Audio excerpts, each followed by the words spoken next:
Okay, everyone, I think it's time to get started. Welcome to my first ever webinar. So the decision behind kind of doing this webinar was to do with our fundraise. So we did a fundraise for Black key workers. And I did a little poll on my Instagram to say, okay, guys, if I did a webinar for helping people to get into business, would people attend? And, you know, got a good turnout of people saying yes. So I decided to do it in order to raise a bit of extra money for the Black key workers. So thank you to everyone that donated. And if you haven't, it's okay. There's still time. You can still donate. So I think let's get straight into it.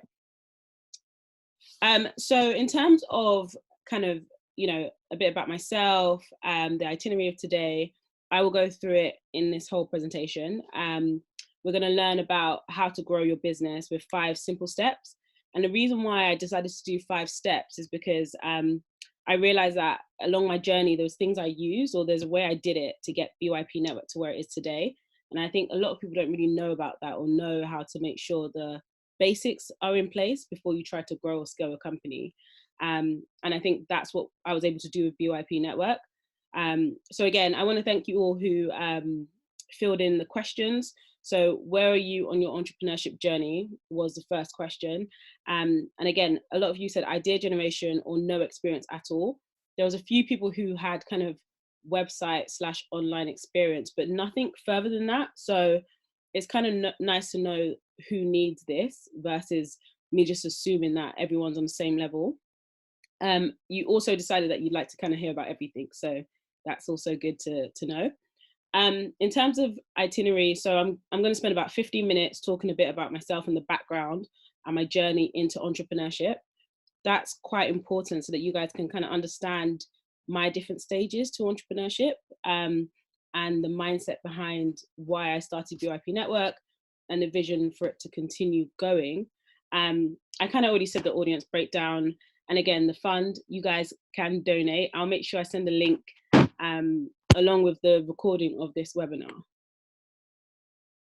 Okay, cool. So let's see what's next. Okay, cool. So for those of you who don't know who I am, my name is Kike Oniwinde. So I am the founder and CEO of BYP Network. That's a platform that connects Black professionals with each other in corporations. I'll talk a lot more about it, you know, in the next slide. But for now, I kind of wanted to just touch on my journey into entrepreneurship. So when I started kind of, and where I intend to go as well. So in terms of my family background, actually, I come from a line of like female entrepreneurs. Even though it's in Nigeria, it still counts. I mean, my grandma was always a trader, so she used to travel and buy clothes and then sell it in Nigeria. And she never worked for anyone a day in her life. She was always a trader and was able to do really, really well from that. And at the same time, my mum as well did some trading when she was in Nigeria before she came over here. So I don't know, I've heard that there should be like an entrepreneurial gene from like a parent or relative. And if not, it's okay. You know, you could be the first one who is that entrepreneur in your family. That works fine. So I actually first kind of route into business was business studies. So I did it as GCSE. That was 2 years. That was the coursework. And I didn't really, again, I only remembered all of this as I was preparing for this lecture. It's not something I ever thought about or thought, okay, yeah, GCSE business studies helped me to be where I am. But it's just to kind of show you guys that actually, I guess I was thinking about business somehow, even though I didn't necessarily envision that as my future. I mean, for those of you who know me know that like I was planning on being like an Olympic athlete and if anything, an investment banker. So business was always there, but it wasn't necessarily part of my vision.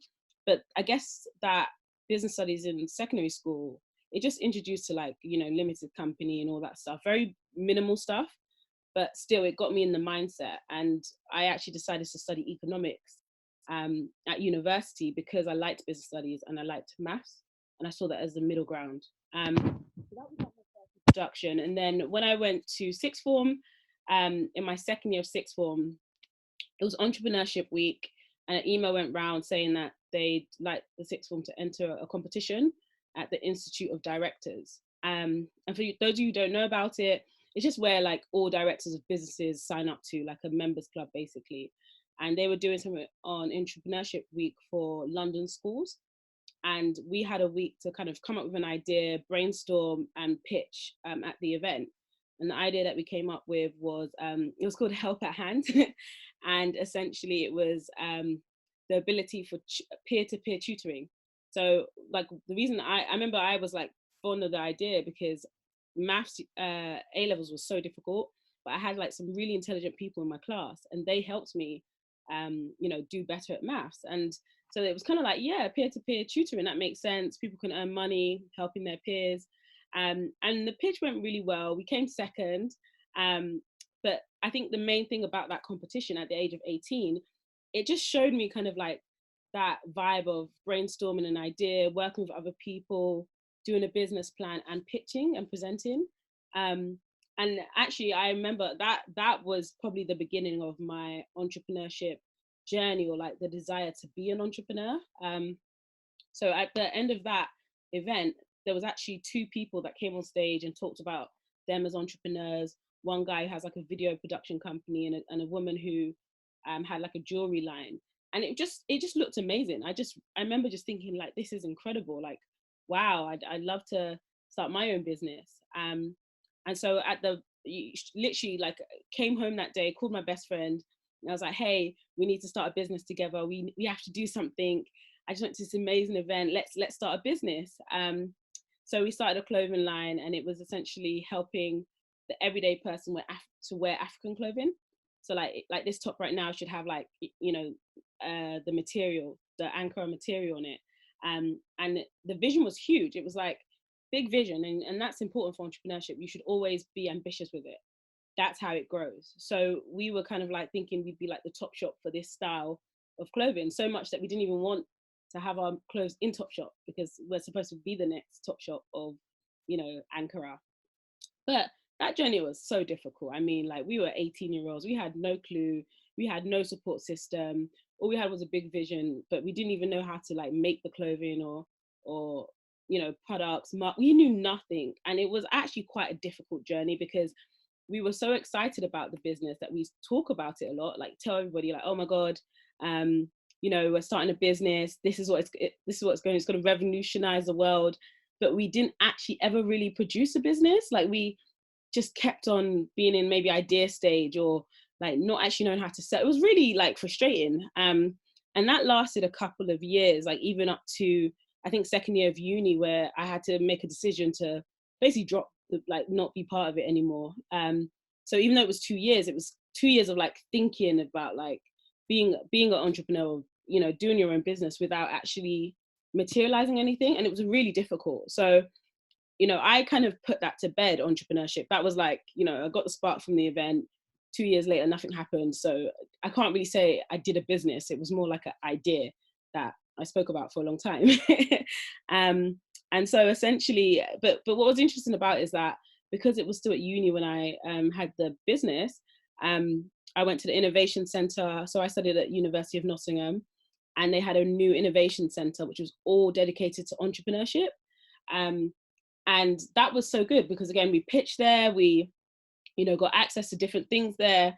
And it was that vibe of like, okay, innovation is something that is a thing. And I'm quite grateful for that experience. So even though I didn't necessarily do a business, just being in that business world was really good.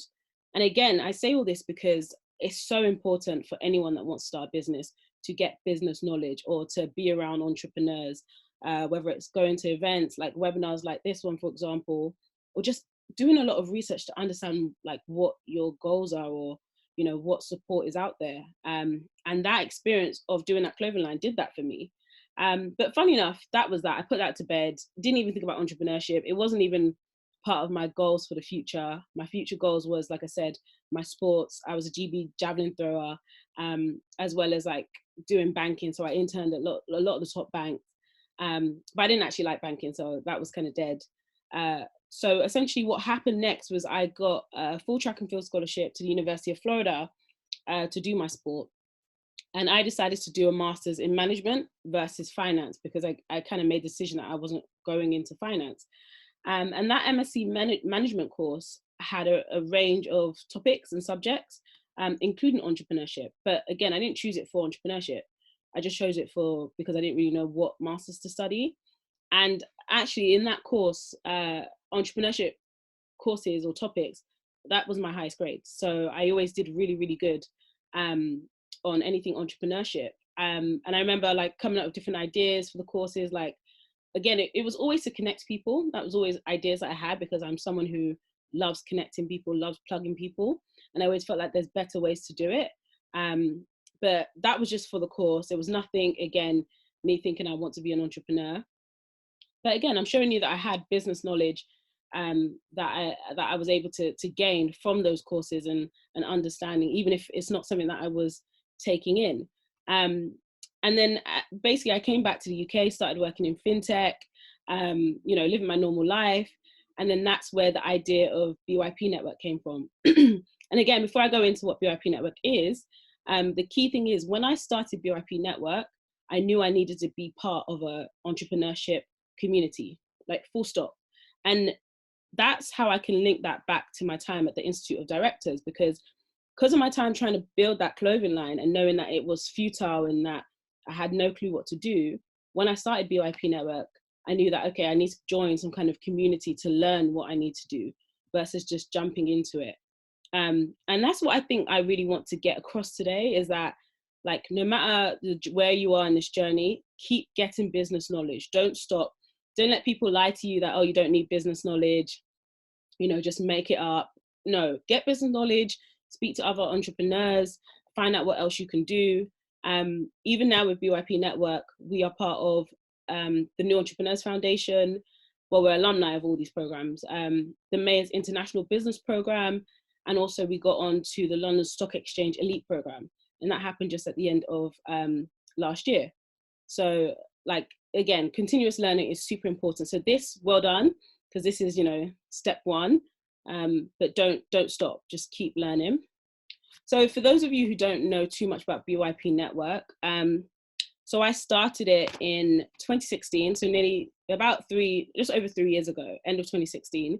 And that was just because of the frustration of, you know, there was police brutality at the time. There was knife crime, which obviously still exists. There were so many problems within the community that it just felt like, you know, we all need to come together and change it. We can fix our own problems. Like, I'm sure there's other people who feel the same way as me. You know, let's find each other and let's solve our problems. That was literally the idea of BYP.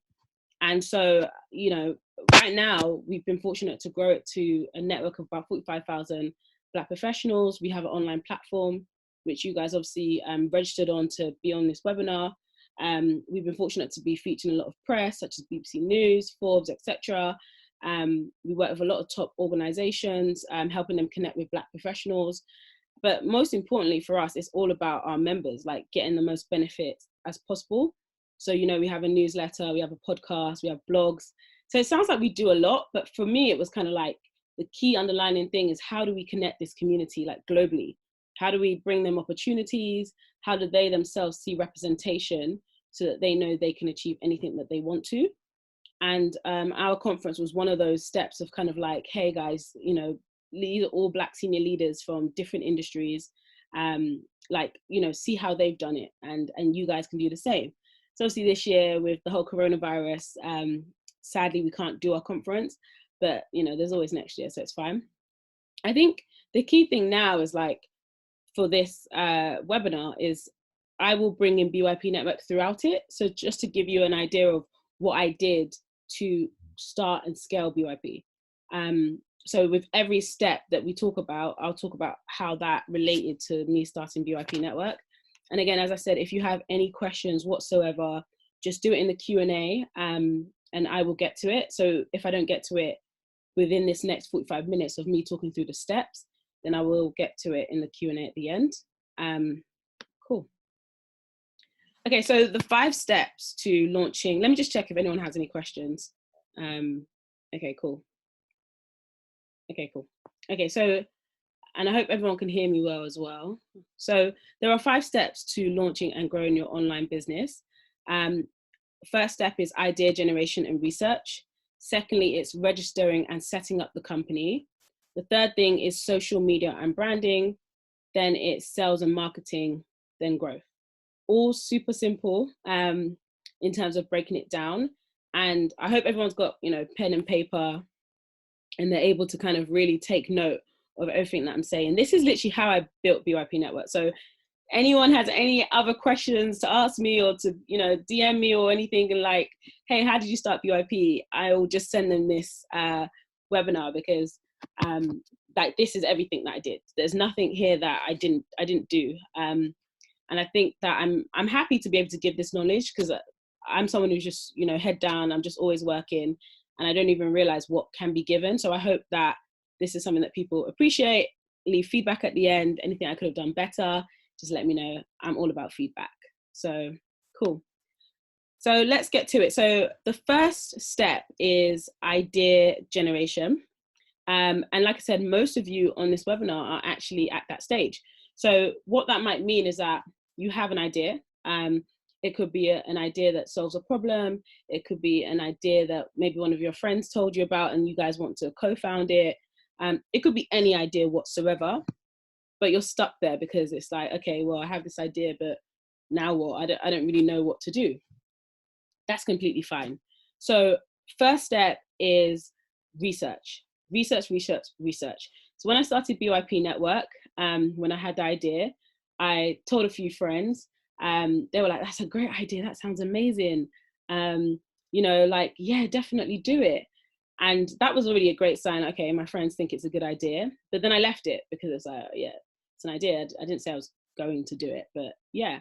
But then again, they kept coming back like, where's that idea? Why haven't you started that idea that you mentioned? So what I did, my next step was a survey. I went on SurveyMonkey. I did a quick survey, just 10 questions, shouldn't take more than about a minute, to find out if people would want what I was offering, or to find out if others felt the same way. So my main thing was, okay, BYP Network, I want to create a platform that we can connect Black professionals globally, like for anything that they need. We'll have some events, there'll be content online. Do they need this? And then I was able to put together 10 questions, and then I sent it out to 100 people. So some of you might think, oh my God, how do you get 100 people? It was my network. Obviously, it's quite simple. It's Black professionals. So I just asked a friend who asked friends, and then, went online and just put it out there. But I was relentless to hit that 100 target. So if you create some sort of survey and you've only got 2 responses, just keep going. Like, you must make that 2 into 100, regardless of you don't just start the business if you haven't got all the information that you need. So I think that's most important. Some people might do a poll on Twitter, for example, or Instagram. That can also be something, but that's just one question. I'm a big fan of doing surveys. And then on top of that, research, find out if there's anything like that already. BYP Network, again, I'm sure loads of you know Black professional networks, but the difference, what we had, which made us kind of our unique selling point, was that the motto of BYP was that we're all friends. So if you come to a BYP Network event, you're going to make friends. Like, we're going to help you to network. It was more like a youth club for professionals. So like, even when I think back to our first ever event, it was so down to earth. Everyone was laughing. You can come on your own, it's fine. Whereas I found that a lot of other Black professional events were very kind of like formal, and had that vibe of elitism. So like, oh, if you're not an MD at an investment bank, then no one really wants to talk to you. Whereas we kind of said, leave your titles at the door. And that I was able to kind of get to that by doing my research, by going to other Black professional networks or event, seeing what their ambition was as well. So maybe instead of me starting one, I could collaborate. But a lot of them, the ambition wasn't that great as well. It was kind of like, yeah, we just do it, something on the side. Yeah. So I knew, okay, well, I'm doing BYP Network to change the Black narrative, to be something huge so that we can connect the diaspora, Africa on a global scale, so that we can change the world and we can change our narrative. That was literally my mindset. So I kind of knew, like, okay, it sounds like BYP Network is needed, and it sounds like this is something unique to what is out there. So that was all research, and that took some time. That maybe was a 2 to 3 month process. It wasn't a quick thing. And obviously I was working at the same time, and I was still doing my sport. So it's something that wasn't top of my priority list, but it's something that I knew I needed to do. So that's first step. And then getting your company name and legal entity. So essentially, you need to decide what you want your business to be. Is it a limited company where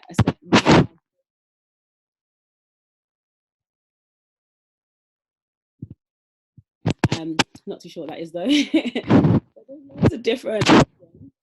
If you're a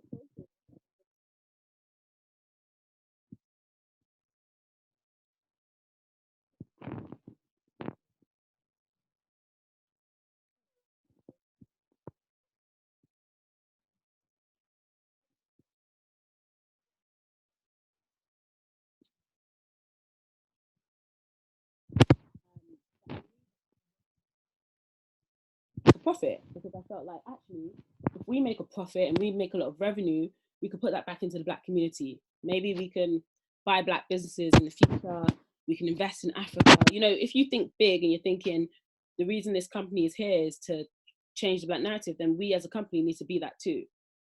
So that's actually was my mindset behind starting it as a limited company. So I hope you guys are kind of understanding that mindset is a big part of it. Like, what do you want from your company? Why is this something that needs to exist? A lot of BYP Network as well was me writing stuff down on a piece of paper. I remember I was on the train once writing, like, you know, about BYP, what I want it to be. Sorry to interrupt you. Your mic just went off. So could you repeat the last two sentences and look at the Q&A? Thanks. Thank you. Sorry about that, everyone. I can't remember what I was saying. I think I was just saying about legal company. So making sure that, you know, you've got the right, so whether it's limited, sole trader, etc. And then it's about being able, I don't know why it's going off, but being able. So you need to explain why you made it a limited company. So that was one of the questions. Yeah. Okay, cool. So I made it a limited company because I knew that I wanted BYP Network to be profitable so that we can put the money back into the community. So essentially, let's say we're £1 billion company and we can, you know, invest and buy other Black businesses. We can help Africa, you know, really big scale mindset of like a company that can generally be used to change the Black narrative versus just like, you know, a company that makes a bit of money, is a bit small. It was always big ambition. So I think, you know, if you want to be a sole trader, for example, that's you just saying, I want money just coming in regularly. It's not really big ambition, but limited company allows you to really grow your business. I know that a lot of people might be put off limited company because there's a lot of paperwork. So obviously you have to do your annual reports, which isn't difficult, but I'll go on to that in the next stage about registering and setting up the company. Before I do it, let me just check if anyone has any questions. I see some Q&As. 1 second, it's like 8. Okay, cool. Okay, cool. Sorry about the sound. I don't know what's happening. My Mac is letting me down. Or maybe it's bad internet connection, not too sure. Okay, cool. Just if you can't hear me again, Mira, if you can do that again, that'd be really, really good. And okay, a lot of people have questions about limited companies. Did you have any concerns around your idea being stolen? So no. And I think that's a really good question. So thank you to Rennie for asking that. I had no concerns. And I think the reason I had no concern is because I kind of didn't care. You know, it was an idea. It was like something that needs to be done. I was happy for somebody else to do it. You know, I only did it because my friends were like, why haven't you not done it? Why have you not done it? And I think that's important because it kind of shows you guys that it was a problem that I know needed a solution, but it wasn't, I didn't necessarily feel like I had to be the one to solve it. So no, I wasn't concerned. And for you guys, don't be concerned because it's about execution. There will always be other people doing the same business idea as you. But don't be concerned. Like, you have to believe in yourself, like, you know what you're doing and what your USP is. Competition is always good. If you tell someone your idea and they steal it, but you're going to do it better, it was your idea. And I think there's a quote that says, like, ideas are worthless. It's all about execution. So don't worry about that. And so just to end on this idea generation and research, mission statement and business plan is super important. Super, super, super important. I was always writing about BYP Network. Like, I have a notepad on my way to work. Like, just any idea that I had, I would put it down on paper. You know, I was able to kind of think, okay, what is BYP Network? Write it down. How would I like the website to look? You know, I drew diagrams of like what I wanted the website to look like. You know, when I launched the first event, for example, you know, I again wrote it down, like, what did I want the first event? What did I want people to feel like? Why is BYP Network necessary? Like, don't stop writing your ideas down. Like, keep pushing about that. Like, you can ask people questions, anything that pops to your head, do it. Online research, checking if there's anything else out there. Just like live and breathe it is essentially what I'm saying. And I remember that really well. How much, you know, I was excited about it, and I was always writing. I have loads of like notepads full of ideas for BYP, and now looking back at it, it's like we've gone that direction. So it's also nice to kind of look how far you've come. So yeah, so that kind of boils down to mission statement. Business plan is a lot. I think someone's asking, is there a perfect business plan? Is there a template for it? Business plan, that's a good one. I know I wrote a whole business plan, but I wouldn't necessarily say I used a business plan, but it's good again for the whole idea generation side of things. I think you can kind of Google business plans, and there's like 5 or 6 different sections. That is like, you know, idea, finance, marketing, stakeholders, and it doesn't have to be perfect. Just see it as you putting stuff down because these are the ideas that you have, and you can always update it. You can always just, you know, put it to the side. But again, it's all part of you putting pen to paper and expanding on your idea. Let me go to the next one. I feel like I spent longer on that than I wanted to, but I can always come back to it. And like I said, I know majority of you are on idea generation. So if you do have any more questions, like continue to ask them. That's completely fine. Okay, so a lot of the questions that I'm seeing is about registering and setting up the company. Interestingly enough, this is super important. Well, okay, I feel like I've said everything is super important. Everything is super important. Just start your company right. So I guess for me, one thing that I knew I had to do was, like in terms of registering the company, I think if you go on like Companies House, it's quite confusing.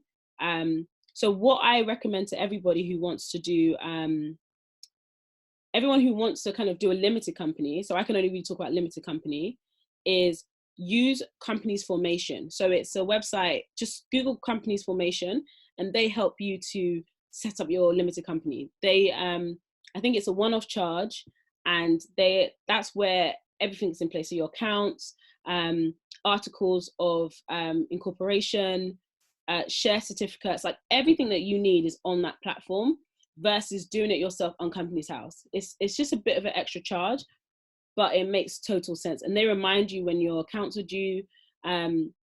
They help you set up a business bank account as well. So when I set up the business bank account, we even got rewarded. So if I went with RBS at the time, and we got like £100, you know, cash back just for setting up through them.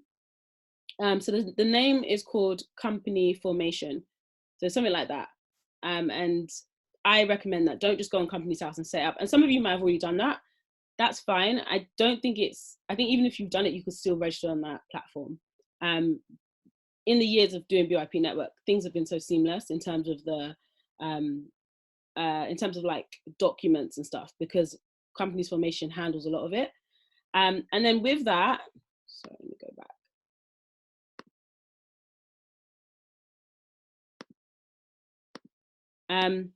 Okay, cool. So with that, you need to also choose an accountant and a lawyer. Again, all really, really important. All super, super important, because this is what I'm talking about the fundamentals of starting a business that a lot of people don't talk about or don't really know about. Like, you might think, I'm starting my business, you don't have an accountant in place, you don't have a lawyer in place, you think it's too expensive, so you're not going to bother with it. But actually, it's more expensive to not have that in place. Like, I can't even express how much I use my lawyer and accountant till today, even from back then till now. They will handle your company accounts. They will handle anything you need to know about the law. You know, BYP, for example, I'm like, okay, how do I, if we want to do an event abroad, what do I need to know about that? We need a contract in place for working with an organization. What do I do? Everything needs a contract, everything. If you are going to do something for someone, if you're starting, like, I know, a hair care business, there should be some sort of contract on your website that says, if I supply you hair, then, you know, no refunds, like, it's final. Like, there should always be contracts. And And at the same time, obviously, you need your privacy policy. Don't ever underestimate how important it is to have a lawyer and an accountant as well. And so, like, in terms of choosing one, there's some good websites. So there's one called legalsidekick.com, where you can kind of get templates of things. And I think it's like £30 a month, but you get a BYP discount. So BYP 15. So I got you. And then accountants, there's one called fruitionconsultants.co.uk. I think you guys probably need me to type it somewhere. Okay, cool. Someone's typed it. Cool. So there's Legal Sidekick and there's Fruition Consultants. And yeah, both of them you can get 15% off. Don't, again, whether you use them or not, use somebody. Don't be doing your business without having that in place. That has saved me. Like, again, the seamlessness of BYP is because we have these things in place. Like, from the get-go, from day one of BYP, I've had an accountant and I've had a lawyer. And some of you might think, okay, but how do you do that if you don't have any money? Because that's something we have to talk about, right? Financials in terms of starting your business. For BYP Network, I was always, how we started was events. We did our first ever event and we made a profit from that. So I always knew that whatever we do, we must make a profit. Like, it wasn't about losing money at all because I didn't have the money to lose. Like, I think my initial investment in BYP was like £500. And then the first event made like £2,000. So from the get-go, we had money to spend. It's not a lot, but it's enough to do what I needed to do and then to do more events. And then to like set up my website. So I think the key thing is there does need to be that initial capital. And you need to put some aside for that accountant and for that lawyer. Like, even if it's from your own personal, just know this will save you in the future. For example, if you miss your company's house deadline of filing your accounts, you're going to get a fine. Like, that fine is expensive. So invest in, accountants and lawyers. And then in terms of co-founder, I think someone asked, like, why didn't you get a co-founder? So I have a co-founder now. I didn't have one when I first started. And the reason being is that, okay, I wasn't plugged in per se into the startup ecosystem and the whole kind of, you need to have a co-founder. It was more like, oh, I have an idea. I'm just going to get on with it. So it allowed me to move really, really fast. So, I was able to set up my website. I was able to do social media. That's all next step. So let me not go too into it, but it just allowed me to move quick. Instead of me looking for someone else who might have different views and different, opinions, or who may not also be as proactive as me, I was able to just do what I wanted to do at the time that I wanted to do it. And I think, weigh that up. Some people spend a year looking for a co-founder, so they don't actually do anything. Like, I say speed is important. Like, don't sit on ideas. Don't sit on, I'm looking for this or I'm waiting for this. Just do things. And that's been BYP Network's journey. We just do things all the time. Like, sometimes we do too much, but the key thing is to do things. And in terms of agreements in place, so if you do have a co-founder, make sure you get an agreement in place. So this is just like, some kind of document that says, like, if you start with a co-founder, let's say day one, a document that says, this is how much you guys both own in the company. This is your roles and responsibilities. So, I, Kike, I am CEO. You, Mira, you are partnerships. Like, put it all in writing so that you're able to diversify, roles and responsibilities. So if, for example, I know social media is not being done, it's like, well, actually, like, you're supposed to do social media. That should all be in writing. And even if that's not in the agreement, you should have a job spec. I'm saying it, I don't know if I actually did that, but you should have a job spec, which you both sign, so your job. Like, even though it's early days, it's day one of your company, a lot of people don't think about these things because it's like, my company might not become anything, and that might happen. Or you might build the next $1 billion company and you didn't have any of these things in place. So now your, co-founder might have left after one day of being part of the company, and now they're entitled to 50% of your billion. That happens. It happened to Zipcar. Like, read up about Zipcar. Her co-founder left. She didn't do anything. She scaled the business, and then the co-founder was entitled to 50%. So just make sure you have like the right agreements in place from day one. And I think this was important to when I started that clothing line, because again, we didn't have any of that in place. So funny enough, I remember my mum was always telling me, you know, make sure you have that in place. But because we were friends, it was like, oh, there's no need. That's awkward. Nah, trust me, it's more awkward when someone wants to leave the company. Like, it's much more awkward. Okay, I see a lot of questions. Hold on. Someone said, is a co-founder the same as an investor? Yes and no. So yes, because some investors can invest a large amount to become like essentially a co-founder. They might invest, you might say, okay, put £50,000 in like day one, and you get this percent of the business, and then it makes them a co-founder. I know loads of examples like that. Sometimes they're not an investor, neither are you. You're both at day one, you have no money to invest. So you're just day one of the company, but it can be an investor. You can decide that if you're already a year or two into your business, you can say that actually you need to pay to become a co-founder. That's something that a lot of people do. When someone becomes co-founder, what does that mean if they come on board after this? So that's a choice. So as I said, I've got a co-founder now after 3 years of starting BYP Network, because it made sense. It's like, oh, wow, this is a whole new department of BYP Network. You're super proactive. You're on it. Yeah, why not? Like, so it doesn't matter when in time. You can choose whenever the right moment is for you, but don't be downhearted if you don't have one. And if you do have one, it's not working, then you need to like ensure that, like I said, the agreements are in place. Like having a co-founder is like being married. It really does matter. Getting the right person. And a lot of businesses dissolve because of co-founder disagreements. Okay, cool. I don't know if it's up or down. Okay, cool. Someone said, how do I find a business mentor? Business mentors, so you find that through those entrepreneurship communities that I mentioned. You know, New Entrepreneurs Foundation, I think their round is closed now, but I think it opens again in September. They're great. They give you a mentor and they give you a coach. A mentor is someone that you might set goals with and like say, okay, in the next 2 weeks, I'm going to achieve all these things.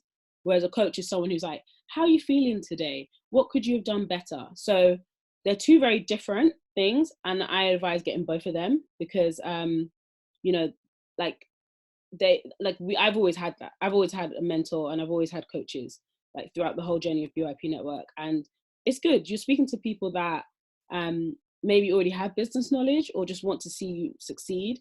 Or you don't want to hold things in like when things are difficult. So yeah, you just find them by signing up to those entrepreneurship networks that I mentioned. Okay, I might come back to these questions. There's quite a few. How do you mentor people? Do mentors charge? When opening a business account with 2 people, does it make you financially connected?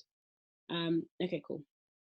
So no, if you open a business account, it's just a business account. And I think the key thing is that you have both people as director if you are day one. But when it's a limited company, you don't have personal guarantee. So as in, if that business fails, you as an individual should not be financially impacted. It's completely separate. That entity is not you. But as a sole trader, if your business fails, then they can come after your own personal belongings too. So that's why a lot of people do limited companies, because it's like actually all the risk is just onto the company. But there is a thing called, like, when people are looking for loans, some of those loans say personal guarantee is required. That's when it's then like, if you default on that loan, they will go after your belongings. So a lot of people don't sign that. And that was a lot of the problems with the government schemes, is that they ask for personal guarantees, which is ridiculous. Okay, let's go on to the next one. Okay, so this is, okay, so when I think about BYP Network, when we got to this place, so before I even did first event, like I said, I set up the business bank account, I registered the company, I had the accountant and the lawyer in place. You know, I kind of had an idea of the mission, the idea, the website, how it would look on paper. So all of these things was kind of down. So again, always start with paper, like write it all down before you jump online to like start doing stuff. Choosing your email providers is quite important. So we're on Gmail, and it's always good for you to have it at yourcompany.com. it just looks so much more professional. Like, it doesn't make sense for it to be yourcompany@gmail.com. People won't really take your business seriously. And that's something straight away that I did. So our first handle was like info@bypnetwork.co.uk. And for a long time, that was the only handle, you know, because it was really just me in the business. But always do that. And I think Gmail initially is like £5 a month for it. But one-on-one, Ionis, or just search one-on-one, they do really good rates. So I think it's like £1 a month. You can have up to 25 email addresses. I don't know why we haven't switched. I should really switch to it. Because Gmail is quite expensive, because for every additional handle, it's like another £5. So I think for those of you just starting, definitely check out one-on-one and see what kind of things that they provide. And I think some of them provide some of the G Suite stuff. So like Gmail solutions, which is like calendar, Google Hangouts, just docs and stuff at a cheaper rate. So again, I should be on one-on-one. I don't know why I'm not. So you do your email provider, and then the next step is website and social media handles. So all the stuff I'm saying, you know, we haven't even like done much at BYP. Actually, if I think about it, before I set up my website, we did our first event, and that was, you know, putting the event on Eventbrite, getting the logo done, having a flyer. And the way I went about doing that, there's a website called fiverr.com. So maybe someone could write that. So fiverr.com, FIVE. And they allow you to literally, like, that is like the best kept secret in the world. Like, that alone, I think you guys, you know, we can close this webinar, because that gives you all that you need to start a business. Like, there's freelancers essentially that will do anything for you. Initially it was $5, but now, you know, the price has changed. It ranges from anything. But I was able to get my logo done on that, you know, the flyers, the business cards, like everything of BYP, we started off fiverr.com, because a lot of people think, oh, I need to spend a lot of money getting a graphic designer and stuff. But no, like, go on that website and everything you need is on there, and it's really, really cool. So that's what we did first. So we did our first event, put it out on Eventbrite. Within 3 days, we got 100 people buy the tickets. And I think for me, that was when I really realized, okay, BYP Network, you know, people want it. And I didn't even necessarily have an online presence myself. But the flyer was very catchy. Like, I remember it was like meet and mingle, and it was like, you know, like 2 people on the flyer. It was a really good flyer. So flyers do matter, especially when you're getting started. Like, always kind of go for professionalism. And in terms of like logo, the logo we now have is not the logo we started with. So those of you that were, you know, with BYP in our like beginning days, like, the logo looked completely different. It looked a bit cheap, but it's fine. We just got started. Like, don't break the bank for these things. Just get the idea out there. And so we set up social handles. So I always say we, it was just me on my own, but I like to say we, so just ignore that. Did all the social handles, so like Instagram, Facebook, Twitter, LinkedIn. And this is important, just put it out there. Even if you have 1 follower, you know, it doesn't matter. Like, have it there so that when you start doing what you're doing, people will be able to know where to find you. That's super important. Get all your friends and family to follow you, if anything. That's where we first put out the flyer. Again, I don't know I can't remember how many followers we had back then, but it wasn't many. But for some reason, the flyer alone attracted attention. And I think I tried out some of the marketing stuff, like just trying to figure things out. But a lot of things is trial and error. And as long as you have the basics there, it's fine. In terms of the website, I didn't set up the website until, I remember, a month or 2 after our first event. Or was it after our second one? I did it on Christmas Day. Don't ask me why. I just did it overnight. It took me 8 hours. I didn't sleep, but I used a platform called Wix. Wix is great. It's like drag and drop solutions. Same as Squarespace. It's like £14 a month. And you can do it yourself. Like, it was really easy. I knew, and the reason I knew what I wanted for the website is because, as I said, I put it down on paper. So I already drew out my diagrams. I'm not a graphic designer. I'm not creative. I'm not an artist like that. But I just put it all down. Like, so I was able to straight away kind of know, okay, this is where I'm putting. I already had the text ready because, again, I wrote out the text. So it was really quick and simple to do the website. And even though I did it overnight, that was a website that carried us through for like another year and a half or so. So definitely do your own website. You don't need to pay anyone to do your website. Go on Wix, go on Squarespace. Bubble is a new one. And Bubble is for people looking to create something bigger than just a normal informational website. So like if you want to make like a Pinterest or an Instagram, or even like what BYP Network have now, you use Bubble. So it's going to take a lot longer to understand the platform. But there's tutorials online, you know, take your time, and it's quicker and easier than learning how to code. You don't need to learn how to code to do these things. Okay, I know there's quite a few more questions. Okay, you know what I'm going to probably have to do? I'm going to come back to the questions. I'm just, in the Q&A, we've got Q&A soon. So just ask all the questions that you want, like, and I will scroll through it. Yeah, that makes more sense. Okay, so, and then color palette and brand, again, BYP initially started off as like gold and black. And I only changed it because I was at like this business accelerator, wherever I was at. And the person was like, oh, you know, if you look at like men's clubs or like strip clubs, that's the color tone that they use. It actually really upset me. It was such a like a rude way of saying like, you know, the color scheme wasn't nice, or it wasn't like, and then he went on like websites like Topshop and like Apple, kind of showing the fact that really you should have like a white clean background and a clean logo and all that stuff. So even though it really hurt me, it was like I used it to like, you know, make BYP a bit more cleaner. So that's why for those of you again who had our first platform, it was black background, then we changed it to white, and you know, so it does matter. But again, that didn't stop our growth. We still did very well. But essentially, you are allowed to change with the times. You might, what your year one is will be different from your year three, and that's completely fine. Don't feel ashamed by it. Don't feel ashamed if it's not as professional as you want it to look. If you've got a lot of errors, it's going to happen. Like just continue. That's the best thing you can do, and take on people's advice. You know, listen to it and make a decision if you're going to go forward with it or not.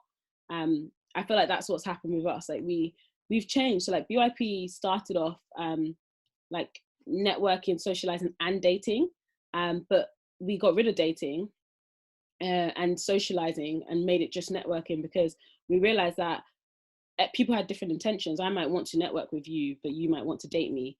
So how does that work? So again, you know, my mindset was like, oh, you know, there's a dating problem in the Black community, so maybe we can also solve that. But you have to choose a lane and stick to that. Like BYP Network, maybe in the future we might bring back dating, but as a separate arm. But for now, you know, the networking professional side made the most sense, and it's helped the most people. So we're happy that we've done that. And that also allowed us to connect with a lot more corporates and stuff like that.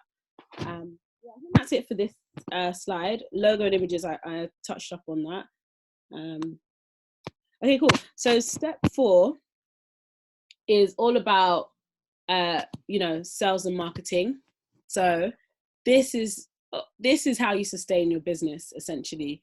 Some people have businesses that make no money at all, or just a little bit of money, and it stays as your side hustle. But I'm going to assume that everybody on this webinar wants their business to be their main hustle. So for example, me at BYP, I'm full-time BYP. I've been full-time for about a year and a half. We have a team of about 5. It was 10 at one point. That's what you want. You want to be able to leave your day job to focus solely on your business. And you should have that in mind all the time. And in order to do that, it's by putting your business first. So you will have to do, let's say, your 9 to 5, but make sure every day you're spending at least 2 hours on your business. That might be 2 hours doing your social media, 2 hours writing out your business plan, 2 hours working out how you're going to make your next sale. Like every day you must focus on your business, regardless of what else is happening, because one day you'll be able to leave like whatever job you're doing to focus on your business, and, you know, to be happy doing that as well. There is a lot of side hustles, and again, BYP was a side hustle for a year and a half. But you know, the key thing to do that is by generating revenue, or if you're not generating revenue, winning money or pitch competitions, or fundraising. So I get into all of that. So, okay, so someone asked about how much was our first event ticket pricing. From my memory, I think it was like £15,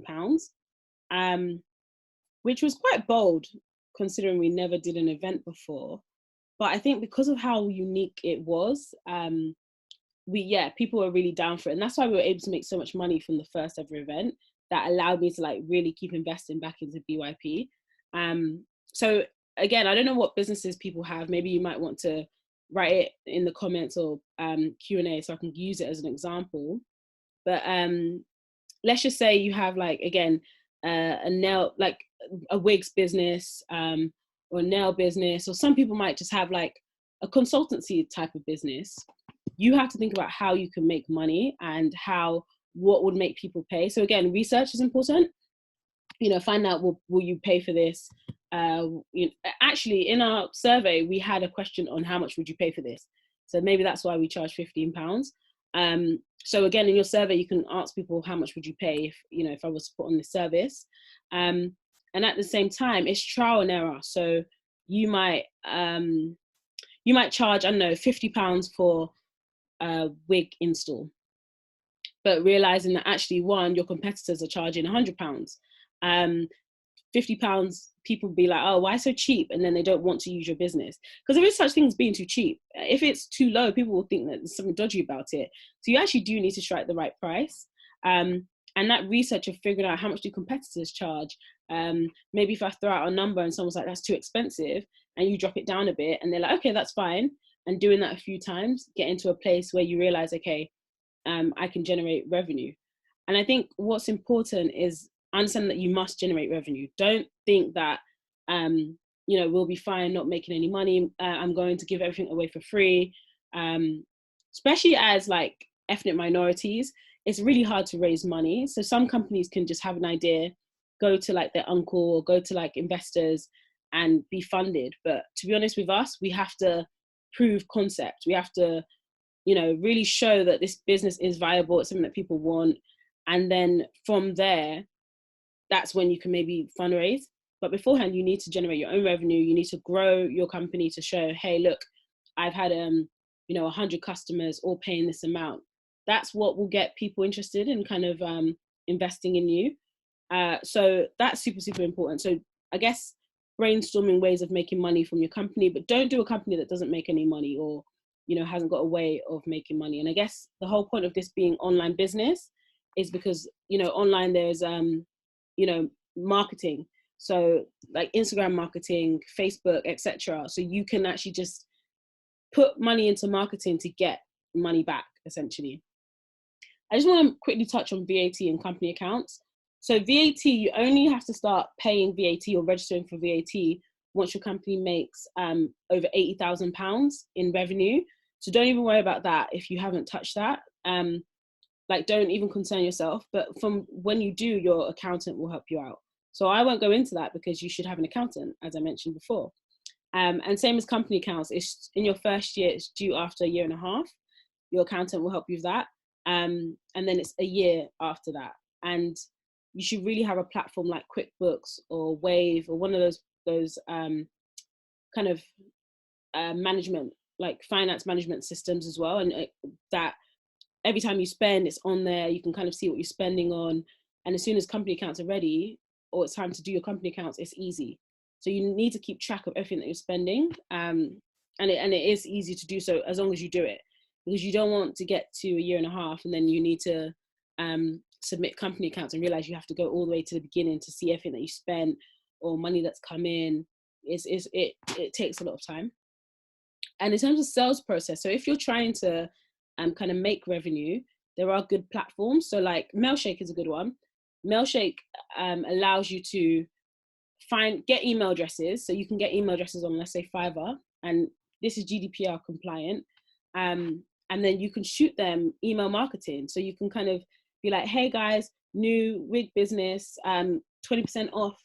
And you shoot that to, I know, 100 different emails who have all registered somewhere on the net legally, and that are all your target market. And it just takes one person to be like, oh my God, yeah, I'm going to buy it. And because your website's in place, it looks good, they see you on social media, you've got a track record of like being an actual business, you're more likely to get a sale. If you're starting to do marketing and you don't have an online presence, it's not going to work, because everybody, they need to trust your business. before they part way with cash. Like, I will not spend on your business if I can't see that you've got Instagram. Who are you? So that's why, again, going back before, it's important to have your social media up and running. And then stuff like HubSpot, Pipeline, these just help you to manage your sales process. So because there's so many varying businesses, and I'm not sure what everybody does in terms of the business or the idea, it's really up to you to brainstorm what your business is about and how you're going to make money, and then what platform's right for you, and what sales process is right for you as well. So I said, like, if I go onto Instagram and Facebook, Instagram make it really easy for you to kind of like just pay and like promote something. And that takes you back to Fiverr, because Fiverr, you can get someone to make you, again, your flyer or your promotional materials, so that you can then put money behind it and like promote that on Instagram. And Facebook's a bit more difficult. You kind of do need to get a marketer in place or someone who can help you with Facebook, because even I tried Facebook a few times, but it's really easy to lose money on Facebook if you don't know what you're doing. So you need to make sure you've got the right person in place. And there's different ways to pay a marketer. You can pay them based on results. So like, okay, if I have, I know, £100 spend on marketing, I need you to make me like £600 worth of sales, and I will give you £200 like from that. So there's ways around it if you don't have money, but always try and make sure there's results behind it. And some of them might say, no, you have to pay me up front too. So, art of negotiation is important. And then PR. So PR is interesting because from early with BYP Network, we got quite fortunate with PR. Like, we just had a lot of people reaching out to us about, what we're doing and what it's about. And at the same time, I was also reaching out to like Black newspapers or Black websites that promote kind of events, or that can kind of get them the story out about BYP Network. And we've really grown by PR. Like, we get a lot of inbound. We also have someone in the team who's communications and PR. So if they see an opportunity, they'll like go forward for it as well. And I don't think you should ever stop with it. Like, as long as you have an actual business, what you're actually what you're actually selling, that is a great way. And PR is free. Like, you don't pay for that. Whereas Instagram and Facebook, you do pay. So especially for people who don't have much money in their business, then I definitely would say, like, see if there's any PR opportunities that you can speak on. So you might be, again, sorry to keep going to wigs and nails, but you might have a wigs company, and maybe you need to speak about the fact that women are having wigs now because of XYZ. Maybe that could be you. You could be the expert that says that. So that's super important as well. Okay, let me see. Okay, I can see some people asking about fundraising stuff. So let me just check what the next slide is. I wanted to like have been done by 8. So I'll be quick on this side of things, unless you guys, have more questions. And the only reason I'll be quick is because, again, I'm mindful that majority of you are idea generation stage versus growth stage, but this is all super important anyway, and something that's worth thinking about. Okay, so hiring a team. So as I mentioned, BYP, it was like just me for like quite some time. And the only time I actually, before that, most people were volunteering. So I'd have friends that would help me out at like our events, or would help me out anything that I kind of asked for, such as like newsletter, for example. I needed help with that.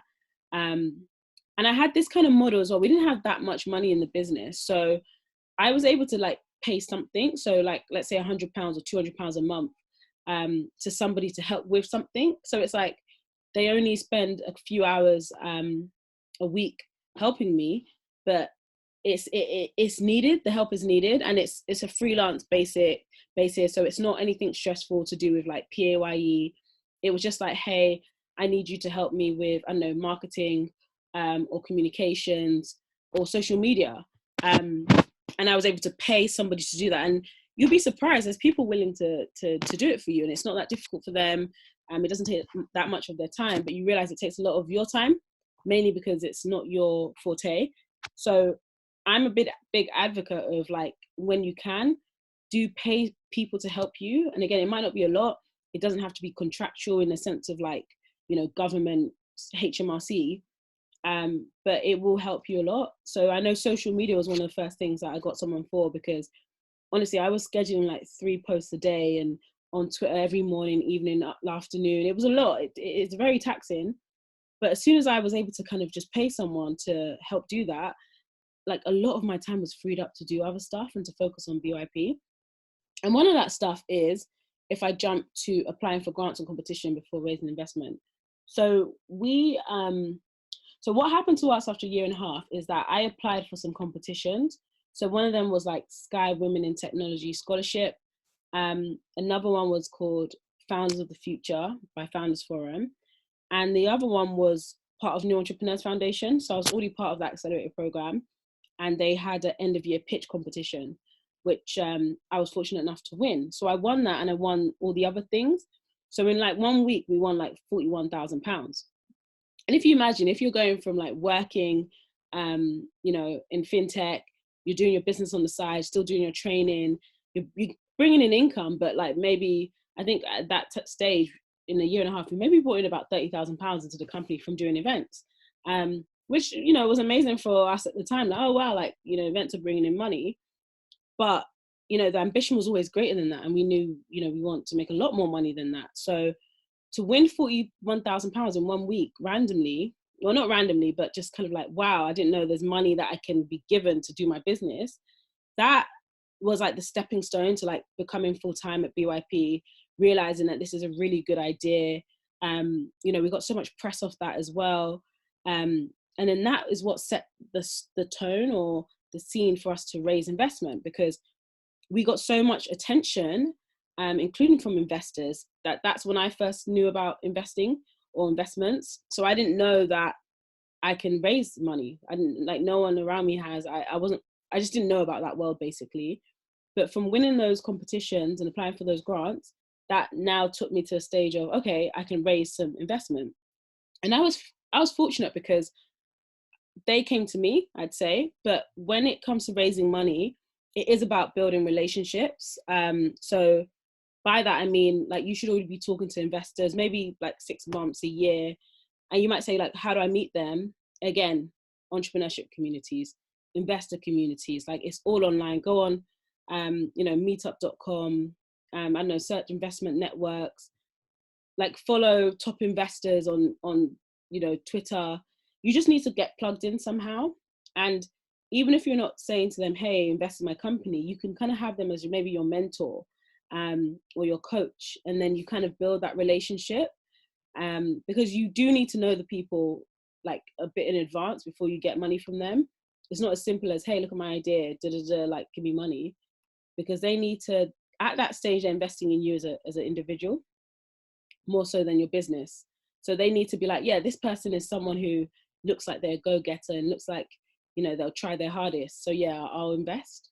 So we raised £150,000 at the beginning of 2019, so just last year.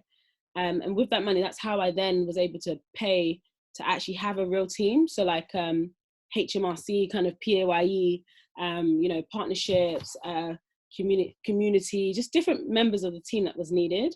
And then to start working on building our own platform and things like that. But I know that fundraising is difficult, but just, it's all about building relationships and knowing what you need the money for. And then that time will come. But ultimately, it does all boil down to being plugged into the startup ecosystem. So like I said, all those groups that I mentioned, you know, search them, search accelerator program, search, you know, just, there's so many groups out there. Like, it's unreal. Like, I'm part of one called Founders, because you're going to get a lot of help from other entrepreneurs, and you're going to be able to get plugged into mentors and investors as well. So yeah, it's just get plugged in, and then you'll be able to find out where the competitions are. You'll be able to find your investors and even team members. All the time, there's people from these other startups that have to let go of people, or that have like shut down their startups, and then you can hire some of their old team members. That's been invaluable. Like, for BYP Network, we have a great support system around us. So yeah, let me see. So I can see there are questions. So, okay, So I can see there's quite a few questions that I will go through now. If you guys have any more questions, just type it in the Q&A, and I will go through them. And if there's anything that needs to be kind of elaborated on, just let me know. We have about 23 minutes or so. Hopefully Zoom won't exit. So yeah, so I hope that all made sense. I hope that you guys enjoyed that. I said my first ever webinar. And let me know if you want me to do more as well, as we would not mind doing that. Okay, so let me see some of these questions. Okay, someone says, one second. So what was the name of all the competition? Okay, good. So Mira has like answered those questions. Someone said, I can't find top investors' Twitter account. You know what? I think it's literally as simple as searching kind of like I know Forbes do like a list of top VCs every single year. So like maybe searching top venture capitalists or top angel investors. There's Angel List, which is like, you know, angel investors all register on Angel List.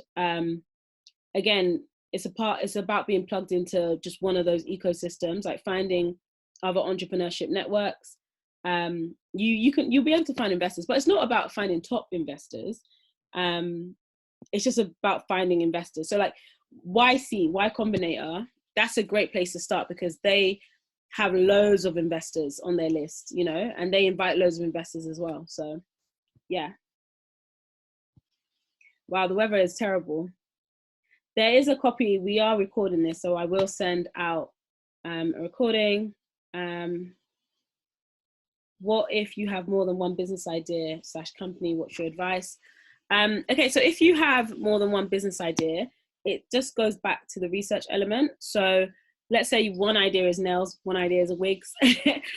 Then you can, again, if you find out that, wow, there's loads of wig companies and a lot of the wig companies say they're not making much money, or, you know, maybe the supply chain's ruined because, you know, they get their wigs from China and right now you can't really get that.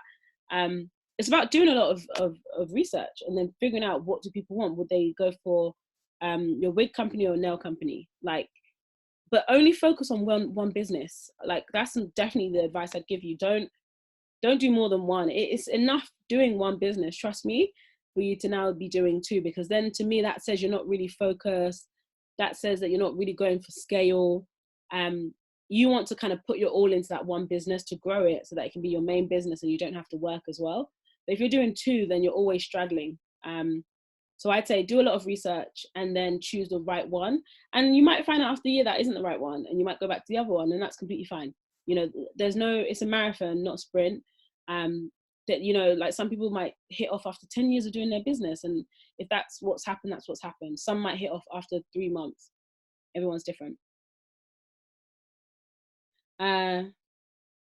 So for BAME founders, female founders, yes, there are. So for BAME founders, like one is called Your Startup, Your Story, YSYS. That's a really good one. There is, well, even in the BYP Network platform, there's an entrepreneurship group. So you guys can even, after this chat, actually, I'll make sure all of you are on that group so that any questions that you have, just post it in that group. And there's a forum there as well. So even though we're mainly like professionals, like we're all about helping entrepreneurs too. Like I haven't really focused on that much because it's been about those working, but I know there is a demand. So if you guys join that group, and any questions that you have for me as well, post it in that group so others can see it and I'll make sure I respond. So, you know, you guys can like help build the entrepreneurship community in BYP Network. Why not? And even if you're a student as well, you can definitely be in that group. Foundervine as well is really good for BAME founders. They do like accelerator programs. Yeah, there are a few actually. One Tech is another one. I think what I'll try and do is like, you know, on the follow-up email, I'll try to write kind of things down so that you guys can check these links out. Okay, cool. And there's another.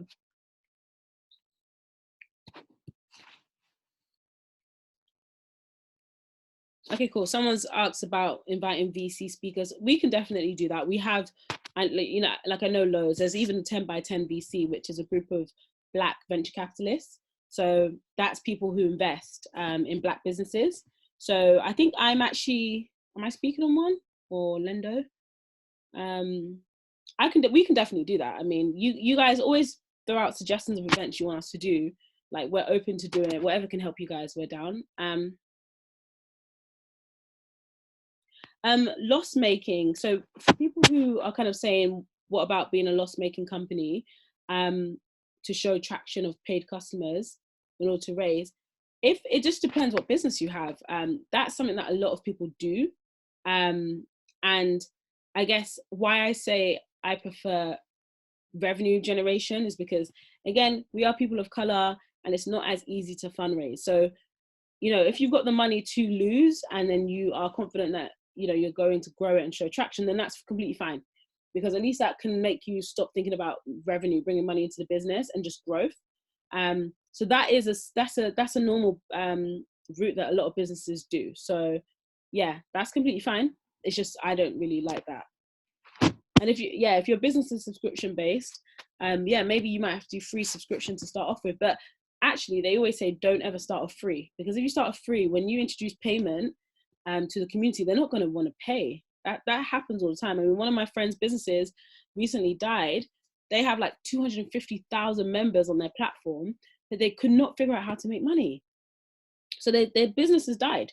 So imagine they've grown members, but they don't have any money. So that's it. And so you have to like toe the line, because if you go by that model, you always will need to fundraise. So that means you always need to appease investors and VCs. So what platform was that? The platform was called Helpful Peeps.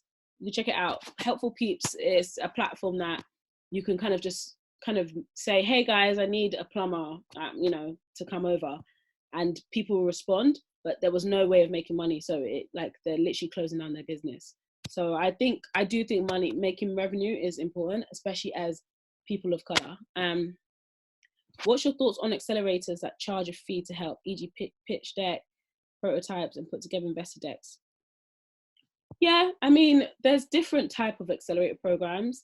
Sorry guys, I know it's getting dark. I have my window open and whatnot, but it's raining. So anyway, we don't have too long. Hopefully you can still see me. There are different types of accelerator programs. I mean, New Entrepreneurs Foundation technically did charge, because what they do is you have to be working somewhere, and that place of work pays them to allow you to kind of be part of their program, because they have to make money at the end of the day. They are also a business. So don't think, oh, because they charge, no way. It shouldn't always be free. Actually, some of the free ones are not that great. So like, I know accelerated programs that might take a bit of equity, but again, if you really believe that they're going to give you what it's worth, or they give you some cash with it, then why not? But you need to do your research about accelerated programs. I've turned down some. It's not all of them that I join. The business growth program, as part of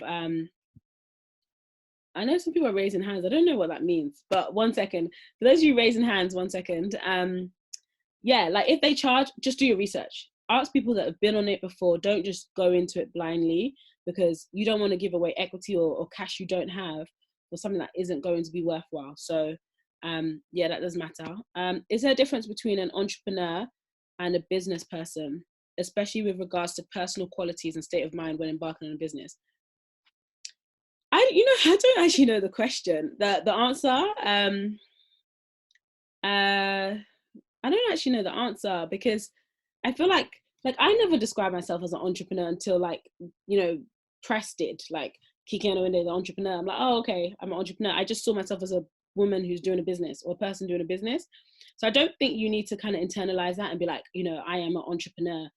Like, that's who I am, my identity. No, you're just a person trying to solve a problem and grow a business. So I don't think it should change your mindset. I think that the word entrepreneur can sound a bit pretentious, funny enough, even though it's not, but it can sound like that. Like, imagine introducing yourself like, hi, I'm Kike, I'm an entrepreneur. Just don't do that. For step 2, registering your business, did you use a virtual business address provider? And if so, great question. Yes, I did. Do not use your home address, people. Don't do that. There is, I think it's Regis. This is so long ago now. I can't remember the website, but you can. If you Google it, if you Google like director registered address or fake address or something like that, you can have that. So, and that allows you to do it for your business and to do it also for your director address, because on Companies House, they put the address of the director. So I don't know if you guys saw that they exposed Smade recently with his home address, because it was his actual business address. So don't ever do that. Like, make sure it's actually a fictitious address if you don't have an office. Or did you create the app yourself on a website, or did you hire someone to create it? Great question. So when I first did the website, we created that ourselves. The app itself, you need to get someone who can build an app, because if you're not technical, then you shouldn't do it. And I don't really agree with you deciding to like learn how to code to do it, because it's kind of a waste of time. However, as I mentioned, there are now no code platforms, and you know what? That's the best advice I can give to all of you. Even though we never went down that route, we went down the route of getting like software engineers and stuff. It's so taxing. Like, honestly, it's not even worth it. I think if you can learn those no code platforms like Bubble, there's another one that I can't remember, but Bubble is a really good one that everyone's raving about right now. Just learn it. It might take you a day, it might take you a week to learn that platform, but it takes like a year or two to learn how to code. So go on that kind of website, and you know, they'll be able to create you a platform or an app. Don't waste your time trying to get a software engineer. Like, yeah. How do you get sponsorships from companies? So we have a head of partnerships that joined the team. She's now who I mentioned as the co-founder. Her name is Mira.